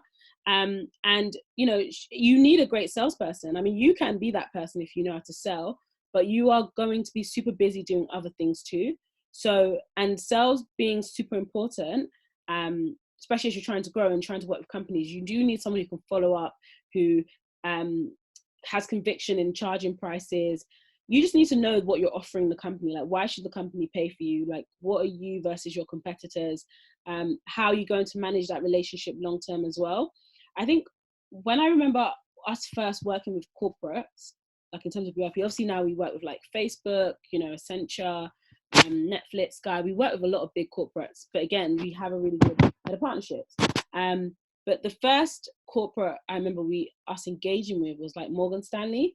And that was because someone who worked there, who was a recruiter, came to one of our events and then was like, oh my God, like, it was our finance event. We had a finance unmasked event. And they were like, oh, is there any way, like, you know, how do I kind of recruit? Does BYP do any of that stuff? Does my company get plugged in? And that's how it actually started. So it wasn't something that we thought about as a way of making money, but it soon became the way of making money. So I think you just need to kind of know what you're proposing. Maybe someone in your network can even help you get plugged in without you trying to go to the top or something. Like, get someone else who can kind of like, you know, CC you in an email, and then just begin conversations. Things do take some time. It takes some time understanding what you're offering, what your results can be. You could start off by charging lower prices. So I know we started off by charging like quite low prices. Those of you, again, that's been with BYP for a while, we had a recruitment fair as our first kind of big event, and we had quite a few corporate partners there. That's where we first got them. And we didn't charge that much, but we didn't know what to charge, to be fair, but also we didn't necessarily know if it was going to be a good event. Like, you know, you have to kind of be cautious, but also don't charge too low as well. Like, get some research behind it and figure that out. Okay, wait, let me allow someone. So Alea, I'm going to allow you to talk. Hi, Alea. Hello. Hi. Hey. What's your question? I didn't realize it's going to be on record, to be honest. Let me go back onto my question I asked you. I asked you quite a few. I asked you, what does BYP do with Netflix? I was interested in the relationship that you've established with them. Okay, cool. So we help them in terms of recruitment. So we have a job board. So you guys do check that out. So they post like different jobs on our job board, and then we push it out to our network. I think right now that's the main thing we do with them. But I think, again, I have to ask my head of partnerships, because I actually don't do anything to do with corporate partners. But yeah, essentially it's just like plugging job opportunities with the community. Okay, great. Okay. Thank you for answering that for me. No worries. Okay, should I go to the next person? Yeah. Thank you. All right. Okay, next person. Euphoma. Did I get that right? Can you hear me? You should be able to talk. Hi. Can you hear me? Hi, just want to say thank you for today's session. It's been really good and really informative. No worries. Sorry to delay. So I just wanted to ask, are you open to mentoring others, or has there been like some sort of a kind of a, I don't want to say competition, but a space to kind of allow people to kind of be coached by you or be mentored? I think so. How I've done it so far, like I do have like individuals that I mentor here and there. But how I tend to do it is that if anyone reaches out, then I respond. So actually, for everybody on this call, like just use the BYP Network platform. If you send me a direct message on the platform, I respond. Anywhere else, I don't really respond. So if you're messaging me on like LinkedIn and Instagram DMs, I'm not the best, but on the actual BYP platform, I respond to everybody. Also, I think after this, if you guys all join the Entrepreneurship group, any question that you ask, I like directed at me, I'll respond. And I think that's better because I think the question you might have, others might have it too, and it will be good for others to see the answers. So that's what I do at the moment. Maybe at some point, like, you know, I'll like figure out how to do something like maybe weekly or monthly where I can kind of get a group of like entrepreneurs together. But this is all part of innovation and thinking what's best as well as timing. So thanks for the idea, and I will try. Perfect, thank you. No worries. Okay, cool. If anyone else wants to raise their hands to ask a question, please do. I know there's still a lot more questions. I need to know how to like, dismiss. Okay, cool. 1 second. Keep asking your questions. We still have like 5 minutes, and if we need to be longer, then I will. Okay, cool. Aisha, hi, how are you? Hey, can you hear me? Yes, I can hear you. Amazing. Just want to thank you, first of all, for your time, like everybody else. It's been really informative, and you've taken your time to kind of answer all of our questions, but also kind of give us loads of ideas of where to start. I guess the usual questions that you might get haven't been answered, just really probably your biggest challenge. But before you answer your biggest challenge, I also want to know about your resilience, because your point being, this journey hasn't been easy, nor has it been quick. So how do you ensure that you motivate yourself and get yourself on in and go again? Yeah, honestly, great question. Thanks so much. Okay, so biggest challenge. So everyone will have this as biggest challenge. So actually, when it comes to hiring a team, it will be your biggest challenge, because essentially you're looking for other people who are also kind of entrepreneurs in some way, but they also have a specific skill. So if you're looking for someone who's going to be amazing with your community, you need to be able to do that, but also, you know, be innovative with ideas and come up with solutions and just be on job. They need to, you know, that whole hit the ground running, because you're so busy, you can't kind of, like in startup world, you can't really micromanage anyone, and you shouldn't be anyway. And you need them to come up with their own ideas. And if they don't, honestly, you feel it straight away. You know, like every individual in your business makes a huge impact. Like that one person could do something so wrong and like literally ruin the whole business. So like for example, building our new app. So again, those of you, I mean, you know, like those of you that's been on this journey with us, and I love saying that because honestly, it's been a journey, and we're still, I like to say, we're still just getting started. Like building our own platform took forever. Our tech lead, you know, wasn't like to the level he should have been. There was loads of problems with the platform when we launched. It was super buggy. It just didn't represent BYP Network. Then we had to let all our members know we're so sorry. So like these hiccups happen, and it's okay. And you kind of just have to come up with solutions quickly and bounce back. And I think that's what's key. Some people might never start their business because like, oh, you know, I don't have the platform ready, or I don't have funding, or whatever it is. But just start where you are. That's key. And if you have a challenge like hiring the one person, just learn from it. You know, there's a saying that says, you know, hire slow, fire quick. It's easier said than done because it's hard to fire someone. Obviously, like empathy. So I think, yeah, I think team has definitely been the hardest thing. But when you get the right people, it is amazing, because it's like, wow, you're killing it in that lane, and we can see the growth of the company. Thank you so much. So it's also like the greatest reward. In terms of motivation for myself, it just goes back to what I said. Just understanding the vision of my company, like BYP. Even though, you know, to a lot of people we've achieved a lot, and we have, but we're just getting started. There's so much more we intend to do. We haven't even touched the surface of like changing the Black narrative. So if that's in your mind, that you know that your business like hasn't even done anything that you need it to do, then you're going to stay motivated. Like, you know, there's something to do.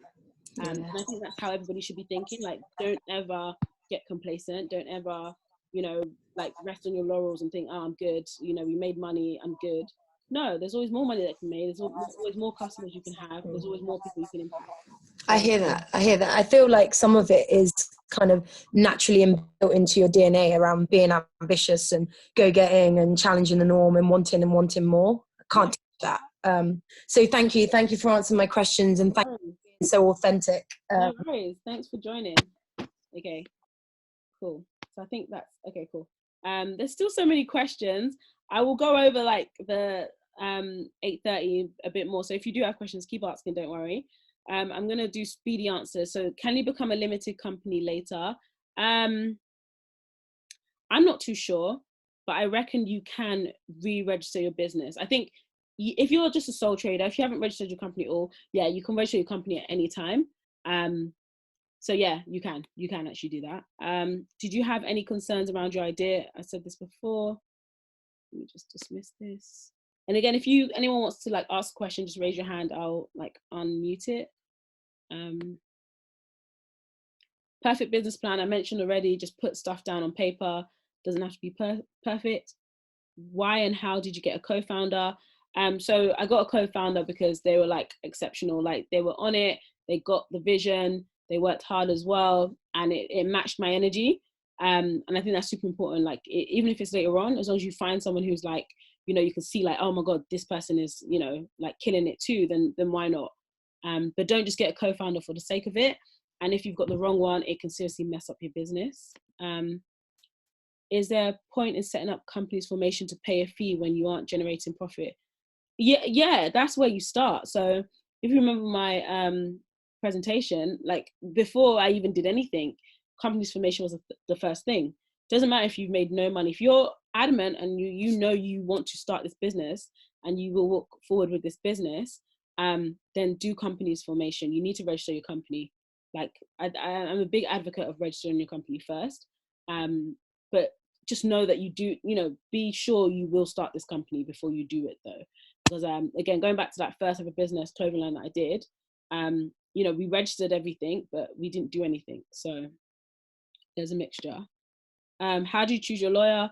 So I found my lawyer on one of the accelerator programs that I was on. He was like a Linklaters ex-lawyer who left to kind of join the startup world and was like, you know, I'm happy to help in any way. And that's actually how I found a lawyer. Like, but I've given you legal sidekick. So that's essentially my lawyer. But he has a business now where he helps multiple startups. He's really, really good. So check out that platform that I mentioned and use the discount code BYP15. How did you get people to trust in your business to buy tickets, for example? So again, as I mentioned before, like we set up every social media handle. We had an email address. We didn't have a website at the time, but we had an Eventbrite link. And I had got friends to kind of like spread the word as well. So to generate some kind of presence. I think they trust the event. Like, if you do an events business, it's not too hard to sell tickets for stuff. So like Sip and Paint is a big thing that a lot of people buy tickets for folks. Well, you know, before the pandemic, of course. But it just depends. Like, get the right flyer, get the right vibe, make sure there's an online presence, and people will buy into you. But if you don't have an online presence, people aren't buying from you. Even if you have like a few followers, it doesn't matter. As long as you're like posting regularly, that counts. So if I go on your Instagram account and you only have like 100 followers, but I see that you've posted like, you know, 30, 40 times, I'm still going to buy into your company. I just know it's a young business, and that might make me want to support you more. Cool. How did you decide what your first event was going to be about and what the content was going to be? So the first event was called Meet and Mingle. And again, it goes back to like BYP Network, the fact that we were, you know, networking and socializing, etc. And so that event was like, you know, come and network after work and meet other Black professionals. There's going to be games. We had like quizzes and like different games for people to play. We offered food and drinks on arrival. Like I had a vision for what I wanted that event to be. It's just that simple. So the content is your own vision. Like, why are you hosting your event or doing your business? What is it that you want people to feel? What is the problem you're trying to solve? So it was really easy for me. Like, I think what set BYP apart from our competitors when we started was our consistency. And again, those of you who have been longtime BYP members will know that, like, we were consistent. Like, even though I was working on the side and stuff, I always made sure we had an event every like 6 weeks. We were always posting, you know, we just never stopped being consistent. That's all we did. So consistency is important, and you should walk along with your vision. Again, why do you need a co-founder? You don't need one. Only get one if you need one. You'll know if you need one. Let me know if you want guidance, advice, and tech solutions. There's better options in Zoom. Thanks, Mark. Just send us. Let us know what ones. Honestly, we're happy to use a different one. When someone becomes a co-founder, what does that mean if they come on board after your idea is up and running? Again, a co-founder is just someone who, like, they're not they are an employee, but they're just a bit higher than an employee. Like, you can share ideas with them, concerns, anything that's going on. They're like that person to, it's kind of like saying, like, why do you need a husband, or why do you need a wife?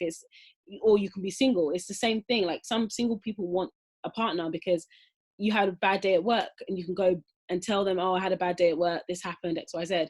It's very similar. Like, they just someone you can talk about ideas. You can like work, there's two people working on something versus just yourself. And you can go faster if they're on board, like if they also work at speed. If they don't, or if they differ from you, that's when it's a bad kind of relationship or partnership. So you have to be mindful.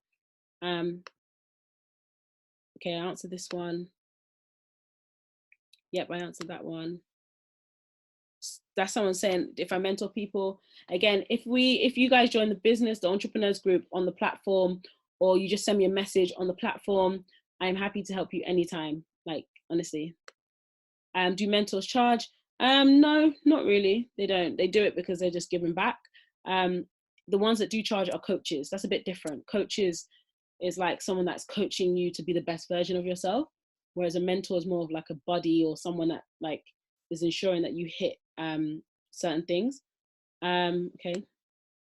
What did you say the mentorship network was called?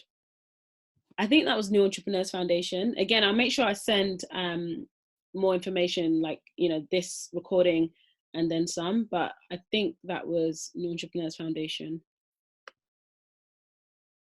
Yep. Again, with the BYP app, yeah, we got someone who created it, essentially. The first ever version, we paid a company to do it. And then the second version, that's when we had like a whole, you know, tech lead and stuff. And that wasn't great, but we got through it, so. So I realize there's so many questions. I'm going to let someone else talk. Someone just raised their hands. Let me let them talk. Hi, Frederick. Hi, Kike. How are you? Oh, sorry, it's my husband's name. It's actually Tracy. Hey, Tracy, how are you? I'm good. I was like, Frederick, sorry about that.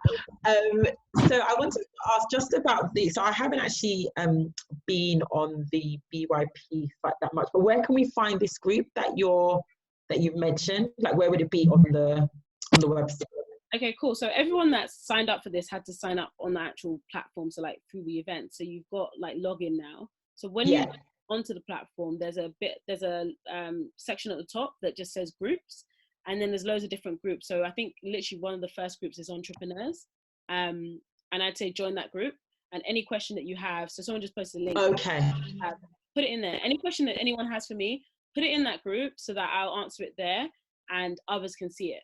Versus sending me. So where it says create a group, so people can create groups, like members can create groups. Yes, they can. So they just have to fill out a form, and then we'll decide whether it's like a group that makes sense. Okay. You can create a group. So for us, because we've had to reopen this. So again, part of the journey of us closing platforms and stuff. Don't be upset by that if your business isn't working or it is. It's all a journey. So this is like reopened just recently. So what's good about creating a group is that, let's say it's a group for like, I don't know, women empowerment, then as more people join the platform, more people are going to join that group. And they're really effective. And again, there could be a forum on there, you know, just general Q&As, and you can see the members as well. Okay, so it's like it's the members driving the content in terms of what they want to see Exactly. on the platform. Yeah. Okay, and just sorry, last question. So I guess kind of you mentioned about BYP being focused around networking events. How has the whole coronavirus changed your strategy or impacted your business? And you know, kind of what are you thinking kind of in the coming weeks, months for BYP? Great question. So we so essentially, like, you know, I mentioned about revenue and stuff. So a lot of last year was about just revenue, because we were building our platform. So we're like, okay, let's work with a lot of these corporates and stuff. And that's how we managed to get a lot of big corporates on board. Whereas this year now it's like member growth. So it kind of, it wasn't impacted too greatly, because that was our plan to grow our membership. So I said we're about 45,000 in our complete database. But now that we've got a new platform, we need to get them all on this platform and then some. So we're like, okay, let's get, as you know, thousands of new members, so that when Corona's over, we can then go back to that focus of revenue. So all it's kind of done is actually made us focus even more on our community, and that's why, you know, on our like Instagram, you know, on our social network, we're doing a lot more content. So really, it's actually better, and it sounds weird, but I'm actually happy that we're able to just focus on the community. So yeah, cool. Yep. Okay, I don't know what happened. Okay, okay, guys, I'm gonna try whiz through this. There's so many. Okay, side hustle to main hustle. So it was when it's when BYP was kind of like, yeah, this is a solid idea. That's when we won the money. It's when we got a lot of press. It was kind of like when I had the ability to leave my workplace, because actually, one, I do have a bit of cash and I can just cover my expenses. And two, like, I mean, this business is a real business. Like it's something that has won competitions. It's something that people are like, yeah, it's needed. So I think that's the moment. It's when you grow it to a point where it's like, it's been confirmed as a great idea, and something that can work. So I think that's when you make it your main hustle. Also, have savings. So I completely missed this. Don't just like take the leap of faith and you have no savings. It can take literally 6 months to a year for you to make the money that you want, or for you to get investment. Don't ever leave your main job, like in terms of financial insecurity. Like, that's the fastest way to depression. So let me just tell you that now before you say Kike told me to leave my main job. I didn't tell you that. Someone said Miss Lawrence maths, online tuition. Oh, okay, cool. Online tuition. So that's interesting, because I think the focus there would be getting, I don't know if it's you doing the tuition or you getting loads of tutors, and then helping them. There are a lot of tuition companies. I think it's best to kind of search them. Like my co-founder used to actually work for a tuition company, but they can charge. It's just that I know, and I think now is a good time to have an online tuition platform. But I think you just need to, maybe you're going to have to do some research about what's the best way to make money on that, but do charge somehow. My idea is supporting those who are the first in their family to go to university. Okay, that's really good. So ideas like that, they tend to mean that you don't want to charge the individual. They kind of mean you're going to need to charge like universities, for example, or course providers. So your selling is, you need to get those individuals on your platform or as a service to help them, but it's the people that want to help them or that want to sell something to them that you need to charge. So think about that, like in terms of ways of making money. Okay, cool. I want to do an event, but was wondering how to strike a price for the first event. The target audience at the moment is university first gen. If I'm being honest, online events, like there's not much point in charging. Like you can, but it's not the same as offline. So I think for now, maybe just do some free online events, and then you can think about charging. Like even we at BYP, we're not going to do any events that charge. There's just no point. It's not the same experience. Maybe you guys, I don't know, maybe you guys enjoyed this a lot more, and I'm wrong. But yeah, I don't think you need to think about charging right now. How do I go about raising funds? So I mentioned this already about winning those competitions, getting investors, and just making sure you strike a relationship. How did you go about scouting and finding people for your advisory board and your team? So good question. Advisory board came from my mentors. So mentors that I already had from, again, New Entrepreneurs Foundation, Sky Scholarship. These are people that I really struck a good vibe with. And then I asked them to be on my advisory board. But what I would say it's better to do is you need people on your advisory board that have specific knowledge. So like, you should get someone in marketing, someone who's like top marketer for, you know, a competitor, or not a competitor, but a company you aspire to be like, and see if you can get them on your advisory board. So actually go bigger and try to find people who are going to actually really impact your business. I think that's a much better solution than kind of just getting people around you or your mentors and stuff, if they don't have the specific skill to kind of help grow your business.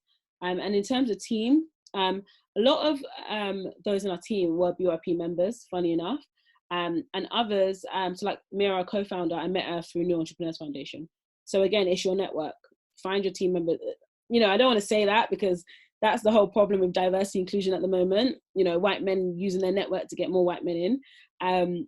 But the truth is, it is network. So even with you trying to get a role at a top company, you should try and network and know people. And it's the same really with startup world. You want to get someone that you trust and that someone's kind of be like, yeah, this person's quite cool. And then you get their CV in. But at the same time, we also use job boards, and we also hired through that as well. But a lot of our team members were BYP Network members. Okay, it's going now.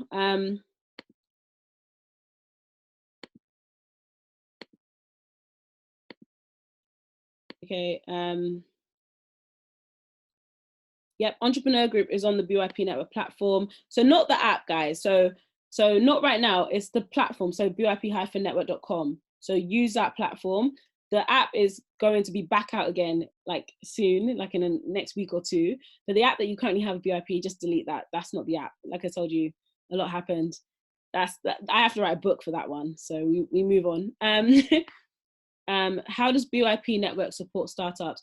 If I'm being completely honest, we didn't, like, this is probably the first thing that we're really doing in terms of like business and entrepreneurship. We have been more about professionals, just because like that, I know that is, you know, Black Young Professionals Network, that's kind of just what we were doing. And I personally didn't see myself as like a business coach or anything like that. I didn't realize that there's a lot of knowledge to give out. But I think first step for us, as I said, is that entrepreneurship group. Ask questions there, tag me in it, and I'll respond. Go over fake address information again. Okay, so fake address, fictitious address, that's all about you. When you register your company on Companies House, it's public information. So I can go on it right now and I can find your company and it will list you as a director as well as your director's address. Do not make that director's address your home address. That means your home address is just public on the internet. You need to get a fictitious address, which essentially it's like a holding company that you can use that on your Companies House. And then letters go to that address, they forward it onto you, but do not use your own address to register your company. Like, why would you want your address online? So I hope that makes sense. And to find it, just Google like fictitious address or director fake address or something like that. And it's a known thing. It's not like you're lying to people. It's just like, you just don't want your personal information online. Confidence building aspect. What did you do to build your confidence to run these events? I get asked a lot of questions about confidence, and I think a lot of those that, again, like I do kind of mentor, talk to time to time, have confidence issues. I've been fortunate to have confidence just because I was an athlete for so long and I was very academic. And as an athlete, you have to believe in your abilities. Otherwise, there's no point doing sports. So I know that was in me. But in terms of confidence, I say, go online, research about how to get more confidence, do words of affirmations daily. Like, just understand that, like, write out the person that you want to be or the person you want others to perceive you as. Like, really, you have to kind of work on it to become that true version of yourself. Not having confidence is a big problem, and it actually limits people's growth. Like, why should you not have confidence is really the question. Like, if you've got the idea and it's your business, then you should be able to have confidence in that and walk forward with that. And it is a big problem, especially for women and minorities. So like, that's something that at a minimum you all need to combat, and you all need to just understand that the idea you have is a good one. You've done your research, and you know, you've tried your hardest. So yeah, just develop it, work on it. If that's the first thing you need to work on that before you even start your business. Yep. Affiliate marketing. We do sometimes. I think we do it like, okay, in a way of like referrals, like a partnership. So like, okay, if someone asks about, you know, Black professionals and you deal with, I don't know, women, then send them to BYP's way, and then we can do the same. So that's kind of how we do it. Not really marketing per se. Yeah, not really. We honestly, our marketing has been mainly PR. We're always like, we need to like actually work on marketing, especially now that we want to grow our membership to a lot more. And referrals is something else. So everyone on here, please do refer your friends and get them to, you know, join the BYP network. Truly appreciate it. Okay, ever plan to have affiliates? Hi, Kike, I have just found an online tuition company. I didn't think carefully about my price strategy. It was way too low. The demand has been amazing, much better than I planned. These parents want their kids off their hands, but still learning whilst at school. How can I retain these parents for September 2020, start of new academic year, and charge much higher than I've charged now? Okay, cool. So, you know, what you need to be doing right now is kind of saying that the prices that you have are introductory prices. So like speaking to your customers now, asking them about their experiences, letting them know that when the school year does start, it will go up by a bit more, and find out if that's something that they're happy with. Again, looking at your competitors, what do they charge? You might lose some people, or they might not want to upgrade to the new pricing. Maybe some of those people you leave at the current pricing, but anyone new, you need to up that price as the price. But what's cool is that you might be, I've got 1,000 parents who are all paid at the lower price, but you've now got testimonials, you've now got a solid business. So even if you charge higher, it's fine, because people will realize that, okay, it's a legit company and they're doing really well. So yeah, charge higher. And maybe the people that are paying right now might not want to go higher, but that might be okay for the first year, but do kind of get that information from them. Yeah, BYP is currently global. Majority is in the UK, but we have a big demand in the USA as well. This year was all about ambassadors, and we were going to grow with ambassadors in different cities. And we had loads of events planned, like we did Birmingham already, Boston, quite a few places. So that's still part of our strategy. And like America is a very big one for us as well. And I've already got some really great connections there. So do watch this space. We are going to grow a lot more and connect more Black professionals all around the world. Thank you too, Miss Lawrence. Okay, guys, I've got like 1 minute. I have a Yoruba class, something I've taken up. I think if I haven't answered your question, please just put it in the BYP group. The link is in the chat. Join it, put the questions there, and I will answer it there. Because I think time has to be up. Quick question, it may be good down the line. Yeah, exactly. So yeah, I think that's it for me, guys. I need water or something. We will send a follow-up tomorrow, like in terms of this recording, you know, extra pieces of information. Again, please join that entrepreneurship group. Ask me any questions there. Appreciate you guys all coming, even though I couldn't see any of your faces and you can only see mine. That's fine. But yeah, please, thank you all. Thanks for your time. No worries. I'm gonna just stop. I don't know how to stop it, so it's a bit awkward. All right, bye guys.